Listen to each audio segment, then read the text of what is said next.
What's happening, everybody? This is V3 Cast, the official Voyager 3 podcast, episode number 11. What's happening, fellas? Good to see you guys. What's up? Let's do it. What's up? We're doing it, man. We're doing it. Hey, let's get into it.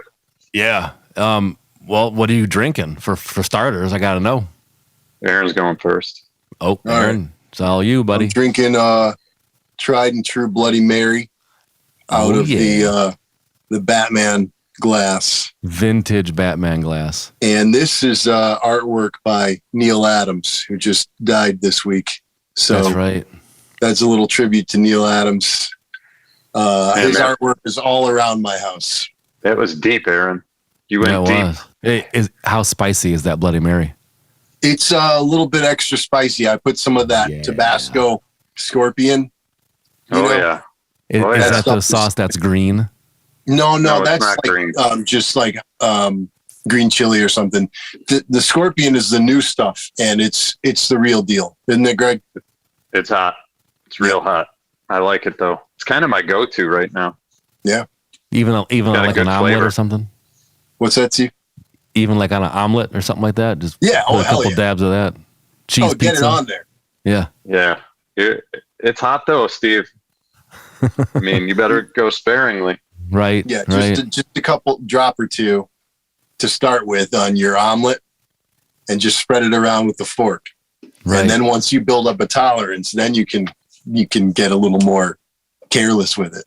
Just slop it all over everything. Kind of like how I do wasabi now. I put it too much on purpose because it's going to hurt me good, and I love it. You want to feel it. That's right. Dig it. Greg, man, what do you got? I have a feeling it's going to be awesome. I've been saving this one. Look at that Dreadnaught. can. Dreadnaught. Three Floyds. Floyds always has the best cans. I mean, God, do they make T-shirts of every one of those can designs? They should. No, but I showed you guys saw that obituary Three Floyds collaboration T-shirt that I wore to practice last time, right? Yep. Yeah. So they do make T-shirts from time to time, but I don't know if they have I don't know if they make them for like all their beers though. Yeah. Well, there's money to be made there, Three Floyds. Come on, man. Right. We're looking out for you. That's right. Yeah, they're leaving money on the table. How about Voyager 3 Floyds? How about that gold mine?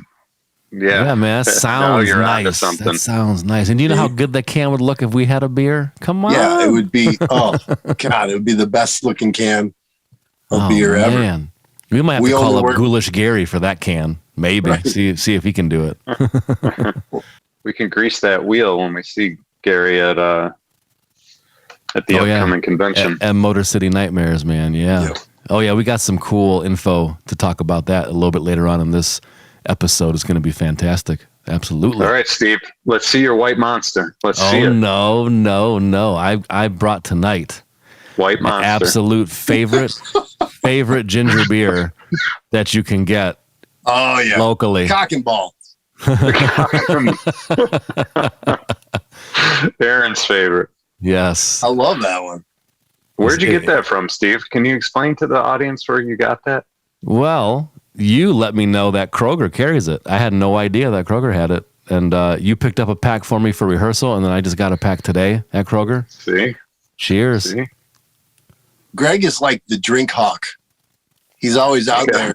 Oh, I'm yeah. out there in the streets, man. Man, every 2 days I get a text. Have you heard of this one yet? I'm going to get you one. I'm like, thanks, man. So next rehearsal, I have a brand new thing to try. What was the one I just got you? I don't remember the name of that one, but it's a really good ginger beer. It's the first ginger beer that I've ever had that has kind of like a little bit of a hint of citrus to it. No one else has ever tried that approach, and it's really good. But I can't remember the name, though. I'll have to, you have the drink hawk to thank for it. I know. Yeah. Thanks, Greg. He's always looking out, man, for sure. Yeah, I'm out there, man. He's scouting, making sure no one misses out on their favorite beverage. Right. Good job, Greg. Thanks, man.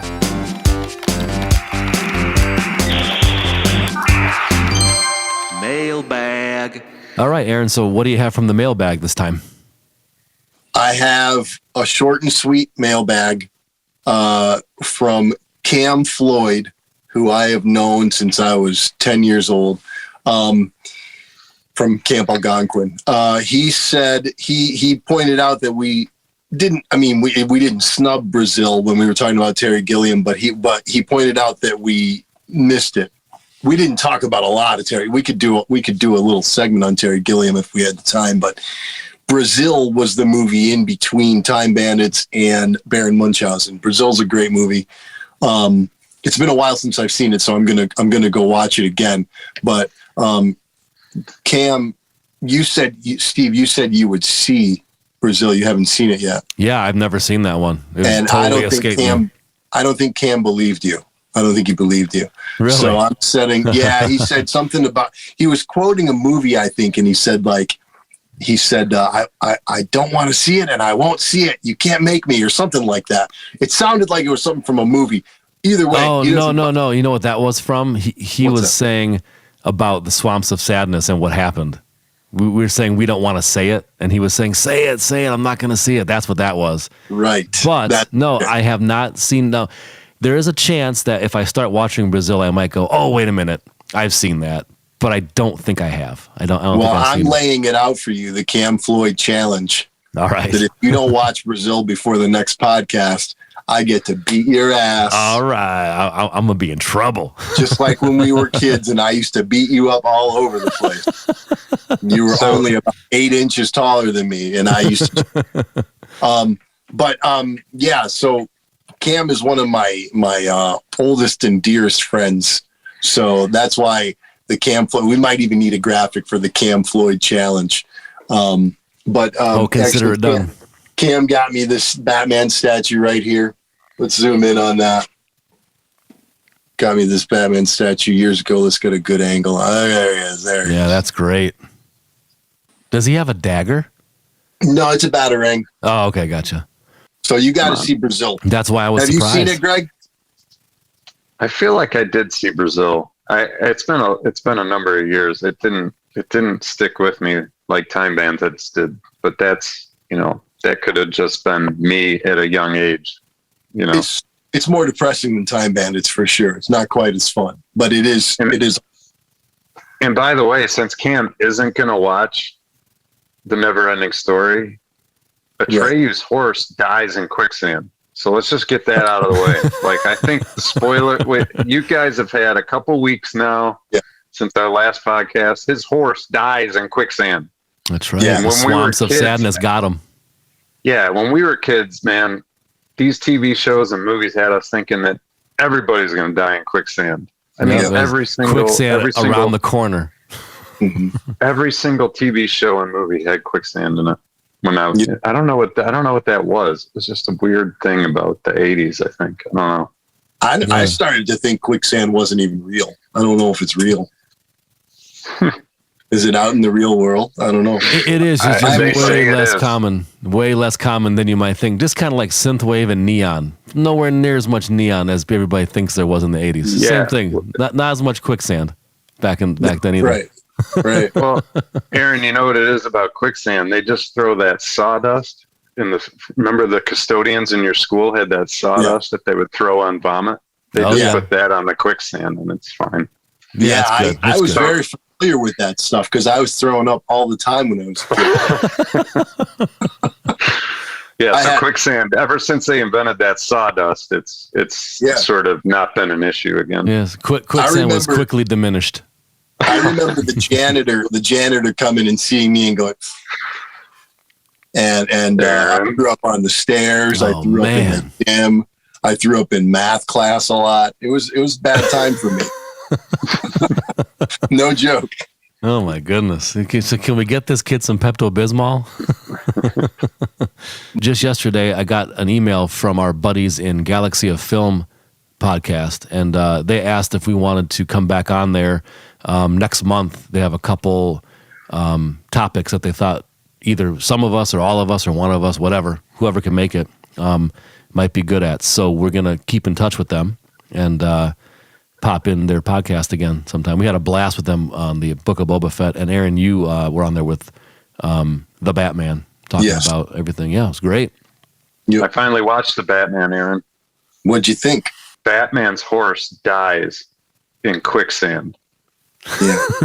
Fucking So quicksand. anybody who's watching this, Wait a minute. You trying to tell me Spoiler Gotham has alert. quicksand now? Jeez. Yeah, Gotham has quicksand around every corner. Oh, man. Batman has a horse that dies in quicksand. Just so you know. Oh, this is terrible. It's horrible. All right. So we've been away for just a minute, but for very good reason, because we went to Astronomicon a couple of weeks ago, and it was off the hook. We met so many cool people, saw so many awesome things, signed copies of New York Ninja album, the Blu-ray, man, just met people, exchanged business cards, all that cool stuff. So it was a blast. It was really cool. I do want to interrupt real quick. What you got? Before we get into how awesome it was, I do want to say that it did feel a little bit off because Aaron wasn't there. That's a good point. Yeah. Sometimes, sometimes schedules don't all line up, and it just is what it is. And this time, Aaron couldn't make it to Astronomicon, but Greg and I held the fort down and flew the flag for Voyager 3, no doubt. Thank you. But it didn't feel right, though. I'm going to be honest. Thank you. I hear you. I appreciate it. Luckily, at Motor City Nightmares, all of us will be there. Yeah. That's going to be great. Even better. 2 clicks up, from the previous. But I was going to say, I think that Astronomicon is quickly becoming one of my top fests. And I've been to, conventions all around, like the Midwest and even some in Texas and stuff like that. And a lot of them are great, and had a great time at a whole bunch of different ones. But Astronomicon, the guys in Twisted, man, they really kind of study what's been done, what can be done, and they really have the fans in mind, and they lay it out. And if you're a guest or a vendor, you're taken care of. You don't have to worry about anything. It's just a top-notch, 100% pro-run operation. Top to bottom. I've realized with our history over the last couple of years, Twisted does not do anything halfway. They're fucking. Hell no. They're serious about their shit, and they're super professional, super friendly, and they do it up right. Yep, absolutely. Man, their merch table is unrivaled. I've never seen anything like their merch table. Nah, totally true. And the funny thing is, when we had a little break in the action, it was on the second day after I did the second YouTube live of the little kind of walkthroughs that I did, one every day.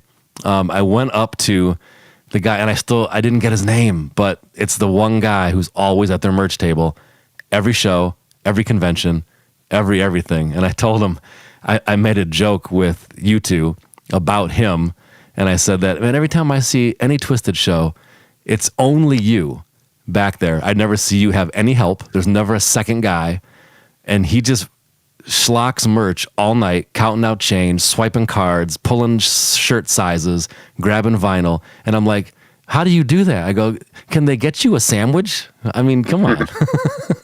And he was laughing. Yeah, that guy works hard, man. Seriously, man. Like the last time we did something with Twisted before Astronomicon was Fright Fest, which is Devil's Night, night before Halloween. It was at St. Andrews Hall, and it's the same thing. They had their big, huge merch set up down in the shelter. And that man worked nonstop all night. Hats off to that guy. He's a pro. He's something to aspire to, in that bubble for sure. Awesome. Yeah. So we saw all kinds of cool things, and one of the highlights for me in particular was it turns out that Paul Bearer Press was actually there with a booth, and the folks from Vinegar Syndrome, Jenny and Chris, were there working that booth. So they knew of us because of New York Ninja. So we were kind of rubbing elbows and talking and exchanging some stories and having a good time. And I got this killer shirt from them. Check it out. Sweet. House by the Cemetery? House by the Cemetery, yeah. It's one of my top favorite Fulci films. And I guess this design is a little bit newer, or at least it's new to me. I haven't seen it before. When I saw that, I'm like, man, I got to get that shirt. I got to get that shirt. Doesn't that movie have an alternate title? It has an Italian title, which the name escapes me right at the moment. but I don't think it has an alternate English title that I'm aware of. I don't think so. It's possible though, because a lot of those ones, you know, in the late 70s, early 80s, had that kind of thing going on, but nothing's coming to mind at the moment. So Steve, you got House by the Cemetery, but look what I got. Oh yeah, man, I'm terrified just looking at that Exorcist shirt. That's so good and detailed. That's creepy. It just looks like she's just sitting there. Like you could take Greg out of it and it just looks like she's actually on camera. Yeah. All gnarly. So you guys know how I feel about pallbearer press stuff, because anybody who's watched the extras video for New York Ninja, when I did my interview, I was wearing a pallbearer press They Live hat, and I have the all black version, which is a black hat with black screen on it. And so anyways, we met Jenny and Chris, and we were talking to them, and I was probably obviously going on and on about how much I like their hats. And she pulled out of like some dark corner of their merch booth a white version of that hat. So it's like a white background with black screen on it. So now I've got 2 They Live hats because of that. And I got this Exorcist shirt. So like I said, Pallbearer Press has the best horror hats in the game as far as I'm concerned. And they do their hats on the same ones that we use. So I know that they're good quality. Yeah, man. Yeah. You know, funny thing about bill. You gotta have a flat, man. Flat. That's right. I actually met the actual people from Pallbearer Press probably about 6 or 7 years ago. It was at the Housecore Horror Fest that Phil Anselmo put on. You know, he did like 2 in a row, I believe, back in like, you know, 2011 or 12. I don't know, something. No, probably like 14, 15, something like that. And I went to the one where they had Goblin there, and they did a live score to Suspiria. So I had to see that. I can't miss that. So when I was out there, I saw that booth and noticed, that was the first time I had ever heard of them. I saw their booth and noticed all the excellent designs they had. And I remember I gave them a 7-inch of Victory in the Battle Chamber. And then I followed them on Instagram, and I've always kept track of them ever since. And I have a couple of their shirts, and you have a couple hats, and, you know. We keep them going. we gave them a Voyager 3 hat on the same type of hat that they use. So exactly. Maybe we'll see them in that hat on Instagram or something. Yeah, you never know, man, for sure. So another highlight that I remember is our neighbors, the ones with the wood paintings. Do you remember their name, Greg?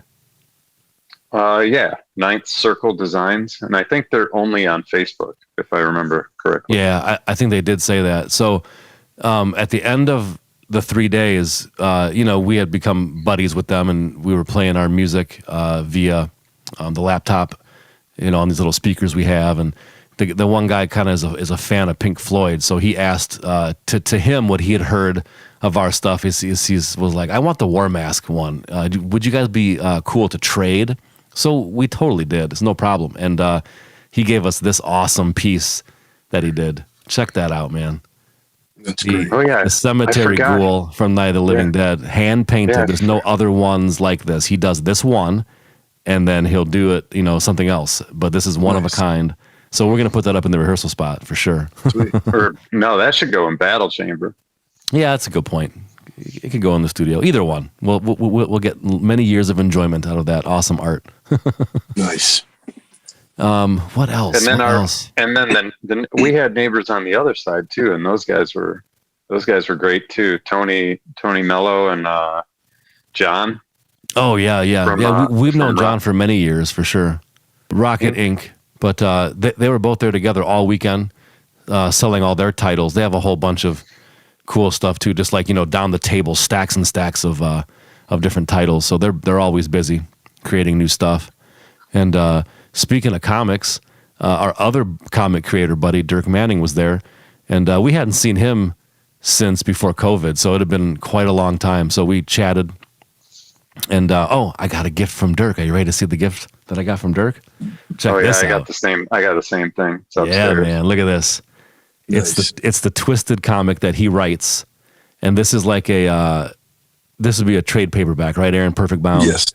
This is issues 1 through 5 of The Darkness Rises. So I don't know if 1 through 5 is the whole entire story or if it's just up to a certain point, but I'm looking forward. I haven't dove into that yet, but I'm gonna read all that and be up to date ish on The Darkness Rises. So that's gonna be fun, man, for sure. Well, and the overall name of the comic is Haunted Ions. Yes, that's right. That's right. Yeah, super cool. That's been going on now for, man, I feel like about 4 or 5 years, right? Something like that. They started that. Yeah. See, Twisted. So they do music. Comic books. They do comic books. Well, they do a convention. Well, hats off to Twisted, man. Yeah, and Crazy. It's always good seeing Dirk, but this time really stood out because Dirk has a really good ghost story, and I'm not going to ruin it. This was great.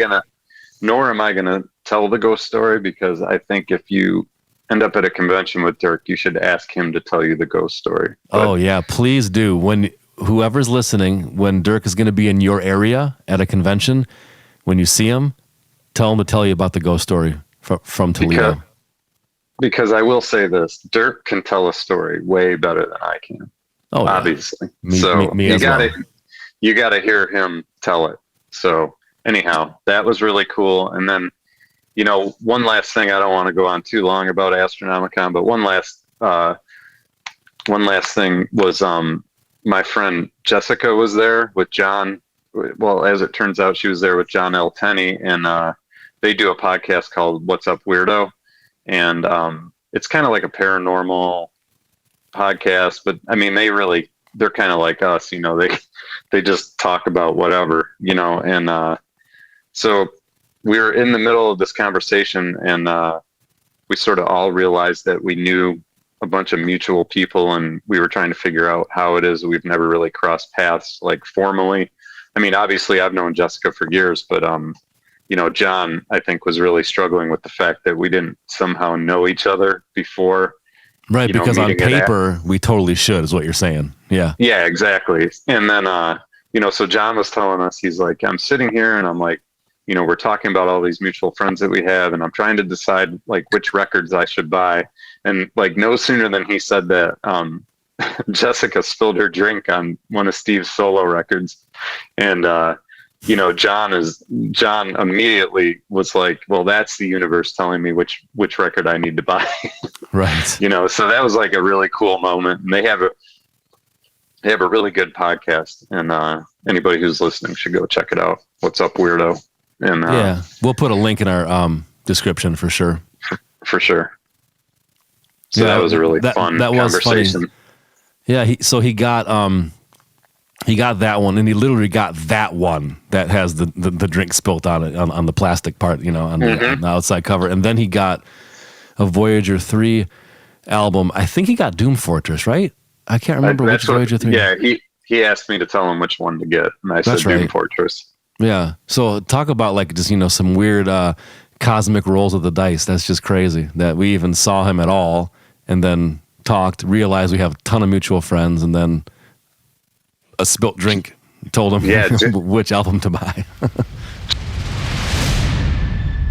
We have some Voyager 3 news for you. So I think I speak for all of us when I say that we all have a brand new favorite shirt of Voyager 3, right? The Undead. Yeah. Absolutely. Yeah, absolutely killer. By the time you hear this podcast, it will be on the Voyager3store.com, VOYAG3R store.com. It'll be there in all the common sizes. It's this awesome 3-color screen print designed by our buddy over in the UK called Mr. Black Designs, and he actually did the Mysterious Traveler shirt that we have, the one with the spaceship on there. He did that about maybe 4 or 5 years ago. So he's done a lot of stuff. He's got a Clutch shirt that I got a few months ago, and I figure that stuff out and go, hey, wait a minute, I bought his shirt for Clutch, and a ton of them. Yeah, if you see his Instagram feed, you'll see tons of the work that he does. I've seen Misfits, I've seen Megadeth, I've seen Clutch, I have, and just a whole bunch. I mean, he appears to be very busy, so good for him and his work. He deserves it. His work is fantastic. So thanks, Mr. Black. And your shirt will be in the mail next week. And then besides that, we also have some news about Motor City Nightmares. It's shaping up to be a really Dawn of the Dead heavy convention, which, for my dollar, it doesn't get any better than that. They just added Tom Savini to the lineup. So not only do we have Ken Foray, Galen Ross, and Scott Reiniger, now we have Tom Savini. So I know they're going to do panels. They just have to. They're going to probably have questions, and you're going to hear cool stories that you maybe never heard before, or heard little tidbits of when the filming happened of Dawn of the Dead. I can't wait for that. It's going to be great. So you want to do yourself a favor and go over to MotorCityNightmares.com, and you'll be able to see all the guests. And at this point, it's like they're announcing a guest like almost every day. And you can get your tickets for the whole fest, which is July 29, 30, and 31. The after party on Saturday night is where we are playing live. We're playing a concert live, as well as being there all weekend with our table, selling New York Ninja soundtracks, the Blu-rays, the Undead t-shirt, our other t-shirts. We're going to be just hanging out. So bring stuff if you want it signed. Well, we'll sign stuff that you buy right there. And on Saturday night, we're all going to rock out together. It's going to be absolutely fantastic. I love playing live, right, guys? Yes. Plus, yeah. I'll Plus be there. Aaron's going to be there. That's right. Aaron's not missing this one, I'll tell you what. Yeah.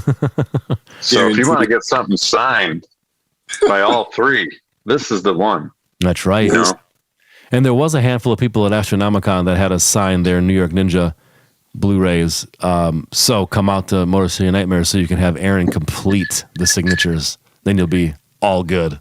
We've gotten some details on some New York Ninja streaming dates and channels. So the first one is Showtime Extreme, which is going to be Monday, June 20th at 2 a.m. Eastern Time.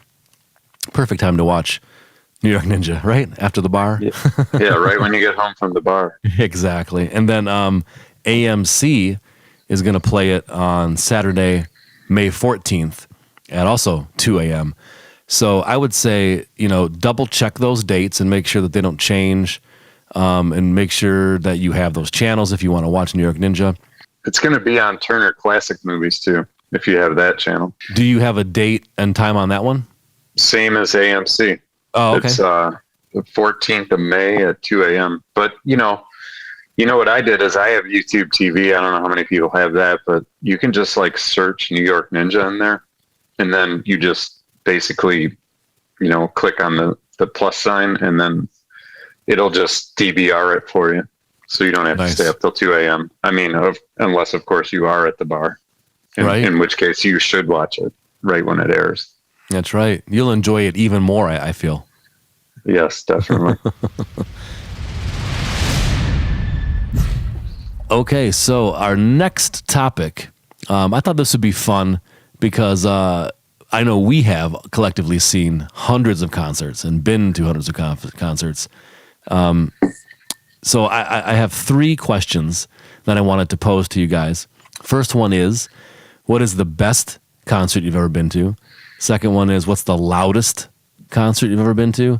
And the third one is the strangest concert. I know that's kind of abstract, so it could be just one event or one thing, that happened at the very end of the concert or the beginning or before the concert started, whatever. That one's more weird, but I thought that'd be fun because we've all been to many shows. The best concert, that's a really tough one for me, and I don't like to cheat like Greg does and put two or three of them when we're supposed to choose one. But sometimes I have to do that. I guess I have to. So this one's going to be a tie for me because they're both super monumentally important in my life. I'll just go chronologically. Beastie Boys, early 1987. It was like February or something. And it was my first show, my first concert. So that's a big part of why it was so great. But it was also, I was so new at this stuff, I didn't even know what an opening band was. So when Murphy's Law came on to open, I was like, why are they playing instruments? It was the Fox Theater, by the way. And I was pretty far back and I couldn't see, that doesn't look like anybody in the Beastie Boys. Why are they playing like punk rock? It was very strange. And I finally understood, that they were an opening band. Second band, what was it? Like 12 guys came up on stage and they were doing like just crazy, freakish movements and stuff and freaking out and going crazy. And it was Fishbone. That was my first exposure to Fishbone. Man. And, nice. And I didn't know what was going on with the horns and everything. It was ska. I didn't know what ska was yet. It was punk and all this stuff. It was amazing. Then Beastie Boys went on, and this was like, in the beginning. So they were doing all the crazy stuff. The beer was flying everywhere. The huge erection that came out of the big box on the stage that was like 20 feet tall, maybe 30 feet tall. Dancers in cages, all this crazy stuff that they, became infamous for when they started out, and they were kind of making fun of these things, but then they ended up kind of embodying them inadvertently. But it was an amazing show. To start my whole like sort of life in concerts with a show like that was really, starting at the top. The other one is just a couple of years later, 1989, Butthole Surfers at St. Andrews Hall, and that was unbelievable. That was to see them in their prime, before they signed a major label, contract and kind of watered their sound down. This was like primetime Butthole Surfers, and it was a scary show, because everything they did was weird and creepy, and I was only 14 at the time. And opening for Butthole Surfers was Wig. So that was huge to discover Wig from Ann Arbor, Michigan. They ended up being one of my favorite bands of all time. So there was a lot going on in those early years, and those would have to be my two tied for best show that I've ever seen. Man, absolutely killer. Greg, how about you? So I think most people would say the best concert they've ever been to is also the first concert they've been to. You know what I mean? So I'm gonna set this up. So like when I was a kid, you would have to listen to the radio to know what bands were coming to town, right? So you'd have to have somebody from WLLZ or WRIF or WABX or whatever it was sort of say, hey, Kiss is coming to town. And I'll never forget like being finally of the age where I was listening to the radio and actively like waiting for them to announce Kiss. And they finally announced that Kiss was coming to Cobo, and I just bugged the hell out of my dad. I convinced my dad to take me and Kato and we invited Scout too, but for some reason he couldn't go.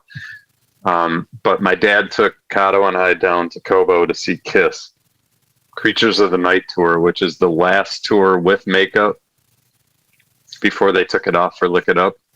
And the Plasmatics opened. So imagine my dad taking his 11-year-old son to see Kiss, and then Wendy O. Williams comes on stage and almost nothing. Right. But like electrical tape on certain spots, all that kind of thing.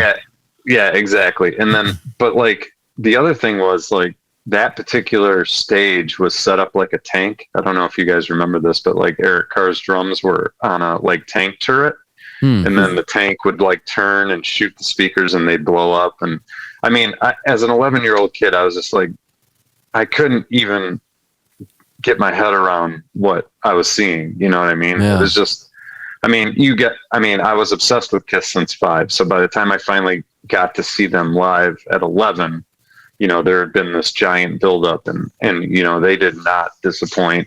I will, like, forever, that show will be ingrained in my memory. Just like, asking my dad why it smelled like a skunk. I had Colin there with me. Just the whole thing. We were way in the back too, and it didn't matter at all. Like, it was just, it's ingrained into my DNA, that show. And it was just, it didn't even matter that Ace wasn't there. It was Vinnie Vincent, but like, I could not believe I was there seeing them in person, because to me, they were superheroes. I didn't think they were like, they existed in the real world. It's just like, they were like another TV show or something. But, so that's my best concert. I have a few runners up. not to go on too long about this, but like a few runners up that are more contemporary, I would say. So Skinny Puppy at the State Theater, I'll never forget. And Neurosis at, oh man, I'm gonna forget where this was. I saw them with you once, and it was at St. Andrews, but I know you see them many times. Was it the Through Silver and Blood tour? Because that's when they really they toured on Through Silver and Blood, and in that show, like I went into it not really knowing who Neurosis was, but man, like I came out converted. Yeah, I mean that was just like a whole different experience than I had ever had at a concert. So I'll just wrap it up with that. So Kiss, Skinny Puppy, and Neurosis. Nice. Man, all legendary things so far. So for me, it's a little similar to Aaron for obvious reasons, but it was a Butthole Surfers concert. It was the one right after Aaron mentioned. It might have been a year, might have been 6 months. It wasn't that much longer after. So they came back through Detroit again, and I got to go to that one. And life-changing, because if you've ever seen Butthole Surfers back in the day, what Aaron said is absolutely correct. It's spooky. Everybody's moving weird, and they dress weird, they act weird, and the guitarist Paul has like this.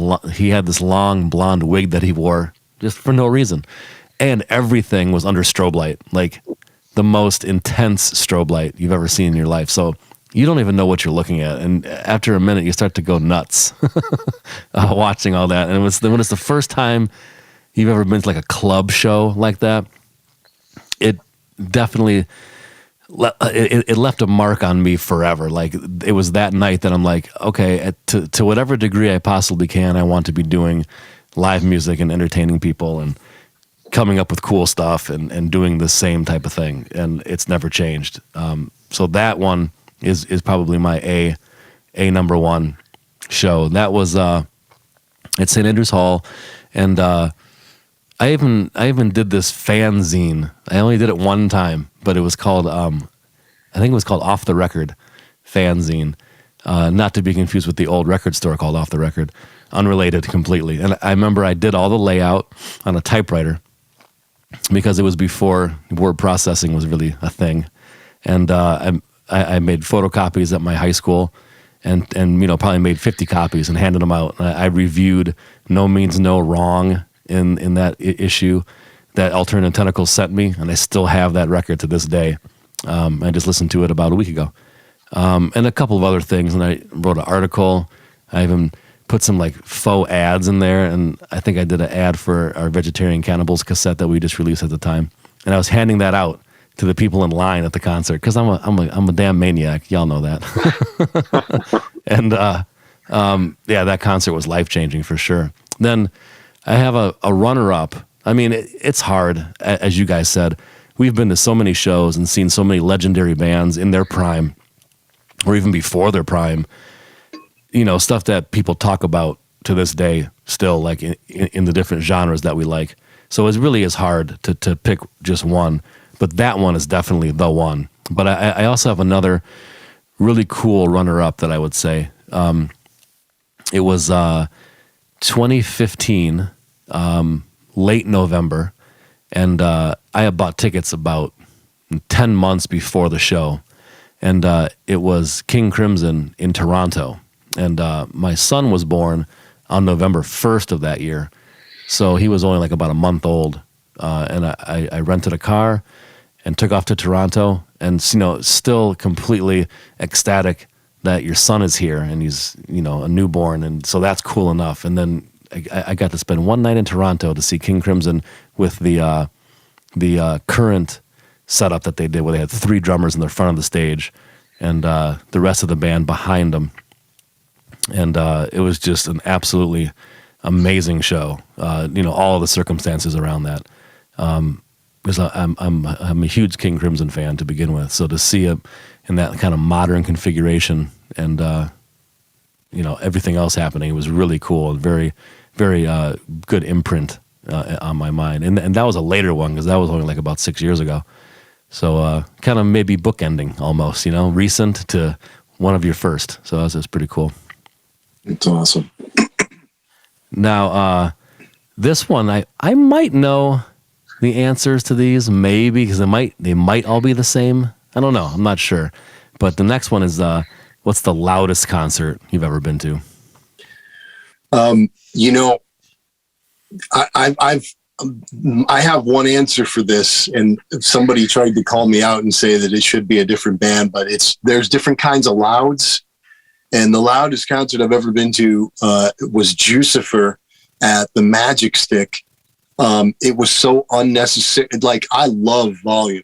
I'm a big volume guy, and I like it to be as loud as it, can be under whatever circumstances. But this was stupid. It was obnoxious. Like, it made me not like the band. I was already not super familiar with them, but I forget her name, but she had, 30 amps on stage. Oh my God. Wow. And they didn't even use all of the Magic Stick. They weren't using the stage that's way in the back.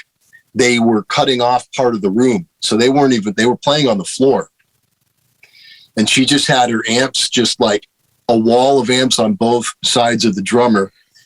And I was standing, like, you couldn't get far enough away for it to not be obnoxious, but I was kind of close, and I was like, what is going on here? And it was so over the top.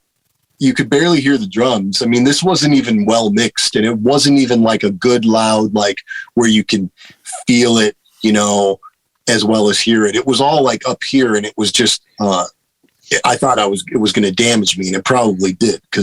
So like it wasn't like a balance of frequencies. It was just like the high shrilly stuff killing you. Yeah, I mean, there was bass too, because she used an octave pedal. There's no bass player, but what really stood out for sure was all these high frequencies, and I was like, dude, this is going to put somebody in the hospital. And I backed up as far away as I could over by the bathrooms. But it didn't matter. I don't even know if I stayed. It was obnoxious. I understand the overcompensation because they don't have a bass player. So she's probably like, dude, I'm going to kill everybody I see. Every town we go to, they're going to never wonder why we don't have a bass player, because they're just going to be obliterated. But, it was like when Chekhov and that one captain in Wrath of Khan get those things crawling out of their ears. That's what it felt like. So that was obnoxiously loud. You guys already know my answer because I razz you about this show so often. I went to see. I know what it's going to be now. You already know it's coming, and there are a few friends of mine that were there, and I tried to convince more to come, but nobody would listen. To my eternal regret that I did not go to this show. Man, I didn't know him. I didn't know him yet. Go ahead. I know, but that just goes to show you that you should always trust me. Well, I do now. You haven't told the people who the band. So the band is Manowar, and they played at St. Andrews Hall in Detroit. And, the only way I can explain it is Manowar does really well in Europe, but when they play the United States, they're not as popular. And, it's just because, I don't know, people perceive them as cheesy, whatever. But, so anyways, completely opposite of what Aaron was describing just a few minutes ago. Manowar's sound was mixed impeccably. I mean, it couldn't have been mixed any better. It was just so loud. Like, I could feel my shirt like vibrating on my body. Like, I've never been to a show where I've had that sensation, but like, it was mixed perfectly. And you want to know the craziest part is that there were probably a total of 50 people there. Wow. So imagine St. Andrews Hall with like me and I probably knew half the people there. Right. I know Bubba was there. I remember Bubba being there. There's a few others, but I mean, it was so undersold. And, but yet they went on and played as loud as they normally would. Yeah. Like, they played so loud to 50 people. That is killer. That's a good loud, though. But it was a perfect loud. But Yeah. I mean, I had never experienced anything like it. It was so loud. Yeah, I so wish I would have seen the that Guinness show. Book of World Records. They broke the Guinness record for loudest band back probably around that time, I think. Yeah, God, I remember. I remember can't hearing even about explain that. it. It's funny that you guys kind of defined good loud and bad loud, because my two are one of each. Luckily, the bad was only toward the very end of the show, so I'll go with the bad first. It was Fugazi, and it was the repeater tour. I was lucky enough to be able to catch that at Club Soda in Kalamazoo. My parents had to drive me to it. I couldn't even drive yet. And the whole concert was wonderful. Absolutely great. They sound live just like the record. Like, because I mean, they pretty much probably just play live in the studio. That's the kind of band that they were. And the whole show was great. People were going nuts. It was sold out. I loved it. It was unbelievably cool. But then, like, the last two songs, I can't remember what the songs were now, but the last two songs, Guy did this thing, and Ian both. They do this thing where they play, above the nut or below the bridge. It gives you that really crazy sound, the high pitchy, metallic-y type of sound. And just the way that they did it and whatever pedals they were using to boost, it was so ear-piercing that my ears rung for like 2 days after that show, just from those little segments when they did that weird noisy stuff on the guitar. It was so piercing. It was unbelievable. But I still loved it because other than that, it was perfect club show like that Fugazi does, and it was wonderful. Then my good loud, Aaron, you were at this show. Greg, I think you were too. But it was Pantera on the Vulgar Display of Power tour when they played the State Theater, and White Zombie opened, as well as Trouble. Yeah. And that whole show, to this day, I've been to so many shows, metal, loud shows. There's never been a better kick drum on all three bands than that show to this day. Plus, it was just loud. But the kick drum in particular, behind the scenes, inside baseball stuff, what a lot of people might not know is that when you either record a kick drum in the studio or live, you mix a trigger sound with it. So there's like a little trigger on the drum. So when you hit it, it triggers like a sampled sound, like it's from a drum machine or from a sample module or whatever. Plus they had a mic in there getting the real drum sound, but they'd blend the two. So somehow nobody's been able to do it as good as that tour. I even saw Pantera after that on the same tour or other albums, and they didn't have that little special nugget of this sub that would just rattle your soul down to 20 hertz, man. It was unbelievable, and loved it, and I never forgot it to this day. Absolutely incredible. That's awesome. I remember that. I remember feeling that kick drum and like us looking at each other going like, oh, whoa. Yeah, what the hell is going on? Yeah. Oh, God. So awesome. I mean, somebody nailed something that night. It was just perfect. The right amount of subs mixed with the great front of house guy, whatever it was, man. I've never experienced that since. There's been great kick drums, don't get me wrong, but nothing like that one. It was magical. All right. My strangest show was, Steve, you were actually there. This was, 2001 or something. Band called Zayo. And we went to see them. Well, you went along with me. I don't think you were into them, but went to see them in Lorain, Ohio, because that was the closest they were coming on that tour. Oh yeah, and the I'd Flying been really Machine. into them with the Flying Machine. I was really into them. I still like them. Basically, one album of theirs, but I'd been waiting to see them for a while, and I was super hyped to go see this band. And like they had an album called, it was in Latin, but it's called Save Yourself from Hell, and it's all based on Event Horizon, and they have samples of the movie all the way through the album, and it's just such an amazing album. But it's a great movie. It's a great movie. Finally got to see them. Went all the way to Lorain, Ohio to see them. Found out, I think, when we got there that like half the band had quit the night before, and so what? I don't remember this. How come I don't remember this? Because I don't know, you blocked it out because it was so dramatic. And I don't know if they thought about canceling the show or what, but they went on stage with just the drummer, the bassist, and one guitarist. The singer and the other guitarist had quit the night before.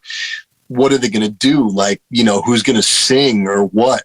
So I think they went up there and it looked like a funeral. Like they were as down in the dirt in the quicksand as you can possibly get. It looked like, they were in the swamps of sadness. The swamps of sadness, dude. I mean, it was, I don't know if it would be any different if two members of the band had died. They go on anyway, and they're like all hangdog, they're like not talking, they're not smiling. And I think they were playing just without singing. And then I think maybe the drummer sang a few songs like behind the kit. And then the drummer came out and like started talking to the crowd, like kind of complaining to the crowd about the stuff that's been going on with them. Oh my God. Yeah, I did block this out. Almost blaming the crowd, like saying that they were judging them. That was when I found out that they were like super religious and judgmental religious, like as a band. And I was like, what is fucking going on here in Lorain, Ohio, man? Not Lorain itself, but just where we happen to be. And I was so disappointed. And, we had driven like 3 hours for it, 2.5, 3 hours. And it was the weirdest concert I've ever been to. A few years later, they came back and they had more members, and it was actually cool. And the new singer was super charismatic and not a fucking stick in the mud. That was, maybe they should have canceled, but I don't know, whatever. That was the weirdest show ever. So I'm gonna go a little more literal with the word strangest. The very first time I went down to the Latin Quarter and saw Guar, I think that's the strangest show I've ever been to, because I didn't even really understand what was going on. Like I was at that show, but it's before I knew you, and Aaron was there too. Yeah, I know. We talk about this a lot. Like we were in the same room and didn't know like how our paths were gonna intermingle very shortly afterwards. Yeah. I guess I had just never seen anything like that before. Obviously, I had been to Kiss and I understood theatrics, but like I remember, I don't know, correct me if I'm wrong, wasn't there like a fake picket line at the very beginning and a bunch of religious like fanatics protesting Guar, and then they come 100%. Out and like start shoving like crosses, in their orifices, and yes, all that happened. All that stuff starts like flying out of them, and I was just like, what am I even looking at here? I don't even understand what this is. But like, well, it's funny that you say that, because nobody had done that up until that point. The closest thing to that probably was something like Kiss or Alice Cooper, right? Things like that. And Guar took it and put gas on the fire, basically. So you're right. So it was all new. So I mean, that's how I define strange. Like just like being at a show and not even sort of understanding how this even works. Like, how does this band put all of this in the trailer at the end of the night? Do it again the next night, So like, that was it was mind blowing. Like it really sort of always stuck with me as being like, that's the one time I can remember being at a show and not really understanding. Like, it's amazing, but I don't even know what I'm looking at. Right. Yeah. Guar really was like the circuses in town for sure. Yeah, exactly.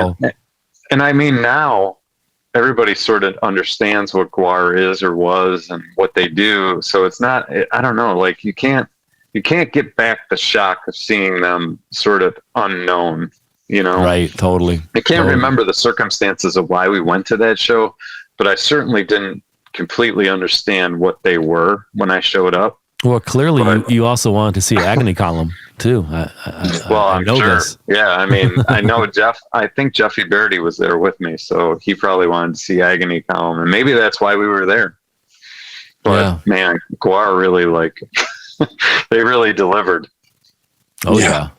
I mean, that was when they were in their prime. Well, the next one too, America Must Be Destroyed, was also very good. Scumdogs is my jam, man. Yeah, I think that's everybody's jam.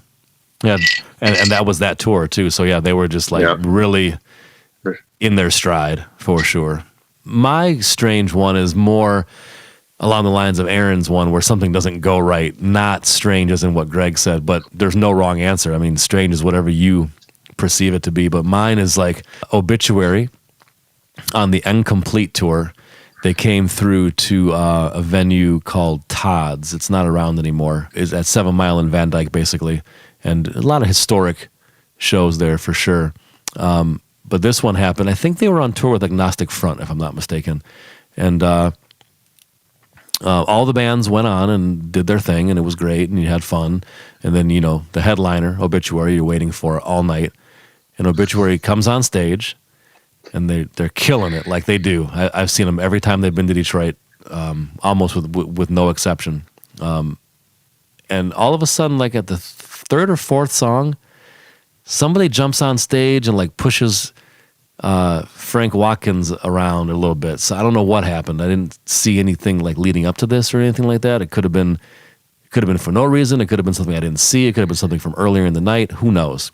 But you know, as well as I do, when you're a band like that and anything happens like that, you don't touch the band. You know, there might be like a little altercation with two people in the crowd or whatever, but the minute an actual talent gets touched, all bets are off, and you know, everybody comes out and the band stops playing, and it's bad news.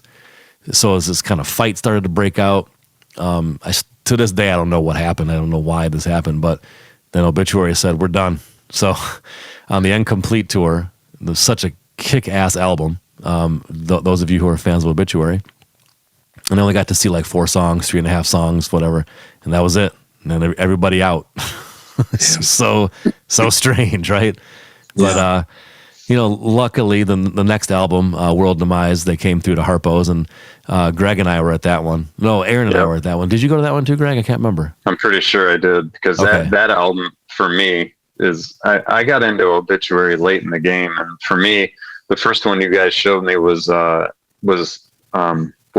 Demise, and to me, I like the electronics in that one. I don't know. I just like the whole like imagery, the vibe, everything. That's the album for me. And I know everybody's going to talk about the Incomplete and the stuff before, and that's all, you know, fine. But I like World Demise. Those first 4 whatever. World Demise. First 4 albums are perfect, but I think World Demise might be my favorite. Maybe, I don't know. It sounds the best. Cause of Death. Cause of Death is probably number 2 for me, I think. I think my favorite 2 are Cause of Death and World Demise, I think. But I mean, they're all good. They're all especially. What is it? Leave it in the comments. Are me and Steve wrong? Cause of Death and World Demise? I think we are. I'm going to say all 4. The only problem is the first one. The production is pretty thin. Yeah. When they did the remaster, they did improve it, so it sounds a lot better. It's got Don't sit on the fence, Aaron. Oh wait, did they actually remix the first one as well? Yeah, they did something. It's definitely more low end. Maybe it was a remaster, but if you compare the old version and the second version, it's night and day. It's just that it still doesn't compare to Cause of Death, because Cause of Death is so bottom heavy. Yeah. But I don't know if I could choose a favorite out of those 4. I guess maybe. Oh God. Come on, Aaron. Don't sit on the fence. You know what? I'm going to go with the first one, because even though the production is thinner, those songs are just so I know. good. I mean, come on. Hungry.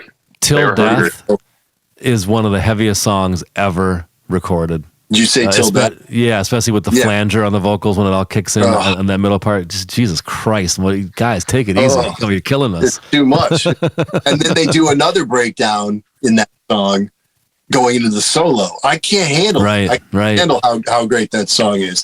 And I mean, and they re-recorded that one years later, and it's still cool, but it's not going to touch the performance of the original. Right. Untouchable. That's just a sample of space and time that you'll never you'll never improve on that. So yeah. But production on World Demise is one of the best I've ever heard. Oh yeah, I mean, of any metal record, literally. Yeah. So I hear you. And you know what I read a long time ago was that for that recording process, they brought in their live sound man to help out with some of the like prep for that. So that your front of house guy knows something. So don't doubt him. Don't doubt him. Yeah, remember it used to be a big deal when Obituary went into the studio because they were just known for being like at the top of the production game or something, you know, like it used to be such a big deal when Obituary went into the studio because there was just, you know, everybody knew that they were going to do like whatever was possible at that point in time. Obituary was going to do it. Oh yeah. You know, like especially they were have in the drum department production available. Yeah. And to this day, Donald Tardy, man, that man doesn't use triggers, and it sounds perfect and wonderful and clear. I can hear everything he's doing, and those are all acoustic drums, as far as I know. Very, very precise. Yeah, and he's one of the best in the game, no doubt. The last topic we have for tonight is a really cool movie called Metal Lords, and super enjoyed that movie. What'd you guys think of it? Yeah, I thought it was great. I thought, you know, we have some friends who didn't like it, didn't think it was realistic, whatever. It's a movie. It's not like your fucking life story, man. Like, I know that we all played music, you know, in high school, and they're not going to tell our story, but you have to find the cool things that you can relate to in that story. So I thought, you know, there were definitely things that I remember from high school, being an outsider, playing in a metal band or punk band, when no one in the school was into that stuff. I could relate to the movie. Now, this kid, he was obnoxious. I mean, Jeff Uberti was talking about like he would have wanted to punch him too. Yeah, Jeff, you wouldn't have wanted to punch him. You would have thought he was okay because you would have been a fucking teenager, dude. Not the age you are. You would have related to him. You would have thought and that think was about this too, is that you would have wanted somebody else who was in your bubble. So you would have been more tolerant of that too. And it'd be like, oh, you know what? You're all right, dude, because you have some of the same patches I have on their jackets, you know, things like that. You might have told his ass to calm down, you know, and stop being so obnoxious. But look, he has to go through some kind of character arc. And by the end of the movie, he's kind of come around a little bit. So they have to tell a story, a dramatic story, and exaggerate stuff, you know? So, I thought that kid was great. Thought it was a great performance by that kid, the Hunter, the singer, guitarist. Yeah. And, Adrian Greensmith is the actor. Greensmith. Nice name, Greensmith. Yeah, too shabby. Because think about it, like, you know, I sort of get where Jeff's coming from, but like, to me, that means that he was effective as an actor because you do want to punch him.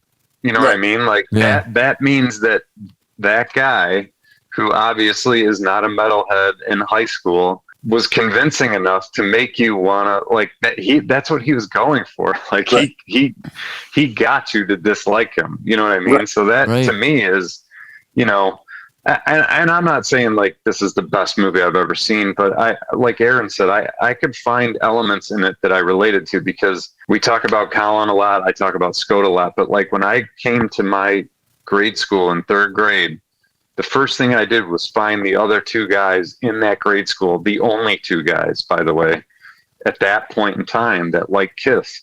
And that was Scott and Colin. And I've been friends with them ever since. So like, there are nuggets of truth in that movie.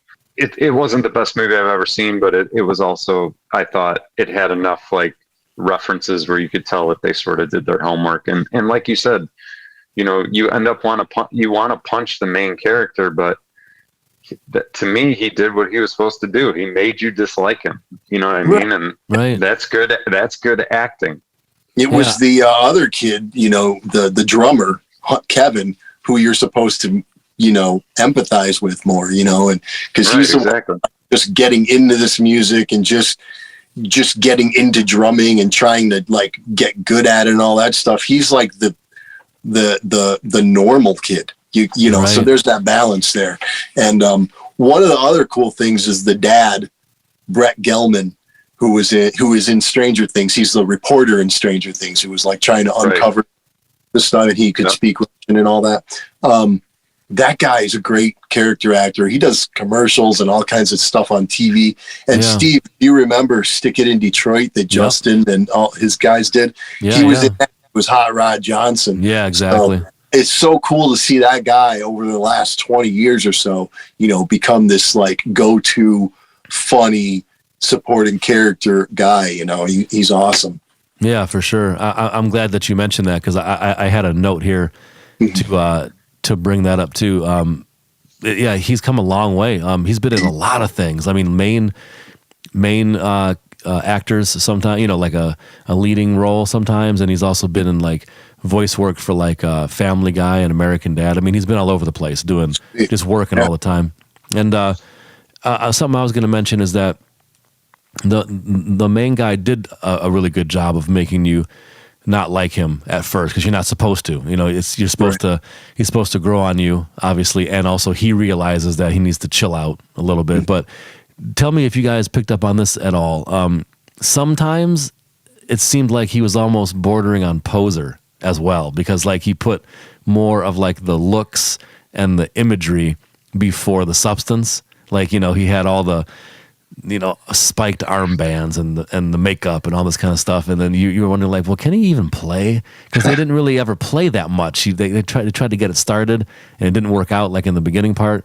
Then a huge middle chunk of the movie they never really played. They did show you the drummer getting better and studying all the records you told him to check out. But then when the time came at the talent show, he brought it. That riff was solid. The band came in, it was great, and the solo was ripping, and they filmed it that way to make you feel like he's floating on air, man. This is great. He's in his moment. And his vocals were good too. Yeah. And another cool aspect of it was the choosing to have a cello. I mean, to me, that was like punk rock, not metal. That was like, going against what you think. If anybody was going to write down that band on paper, they'd have a bass player. Of course they would. But nope, we're going to do a cello.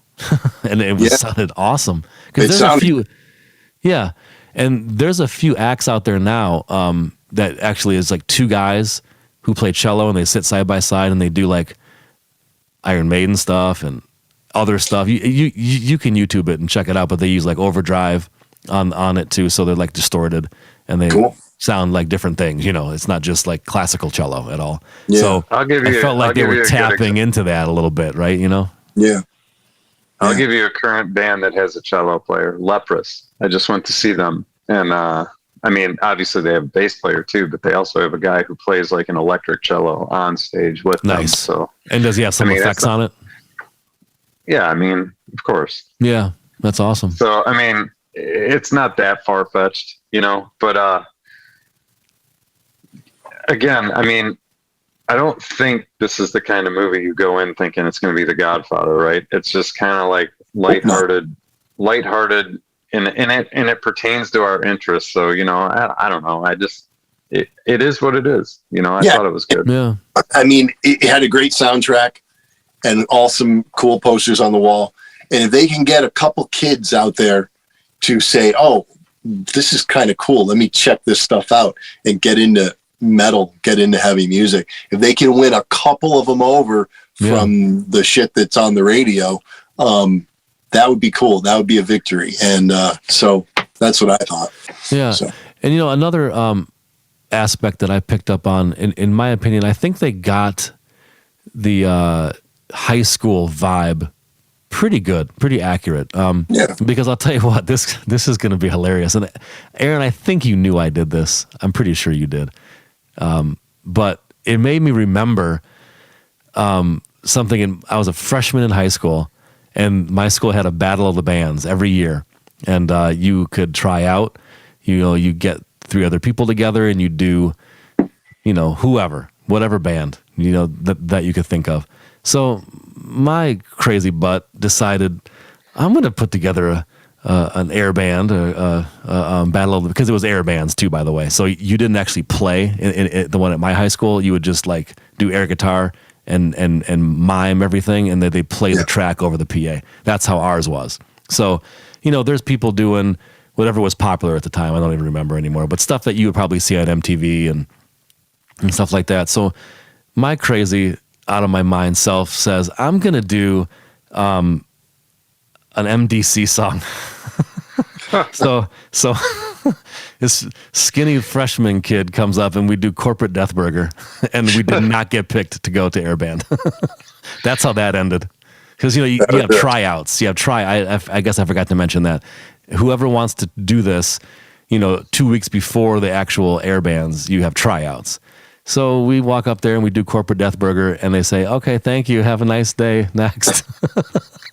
Yeah. So Scout and I did something similar. Like it was in junior high school. They had a battle of the bands, and Scout and I had been playing together, but like we were just basically learning how to play instruments, and we ended up getting this guy Rob Lee to play bass, and he had no idea the bass wasn't even in tune, and we didn't know or care, I guess. Yeah. But I'll never forget, like we played Cat Scratch Fever, and we didn't even like try to play the whole song. We just kept playing the main riff over and over again. Yeah. And then like we didn't even sing it. It was like That's an awesome. instrumental version of Cat Scratch Fever with the main riff just 100 times. It was a bass player who was out of tune, and we didn't get picked either, Steve. If it makes you feel better. Right on. Yeah. Hey, but now we're making our own music, so we're good. That's where I met the guys who actually I ended up playing with them, and that's sort of how I learned how to play music with people. So it all ended up good. So how's that for some review of a film? So go see it. Which streaming service has it? Is it Netflix? I think Netflix. Yeah, that's a Netflix movie. So go check it out. It's worth a watch. And if you're a musician and remember trying to first start a band and meet other people who want to play what you want to play in high school, I think it'll strike some chords with you. It definitely made remember some stuff and recall some vibes and some of the awkwardness and being in the minority, because at my high school nobody knew what my Dead Milkman shirt meant at all. They were like, "What is that? This is not Whitesnake. It's not Kiss. What is that shirt?"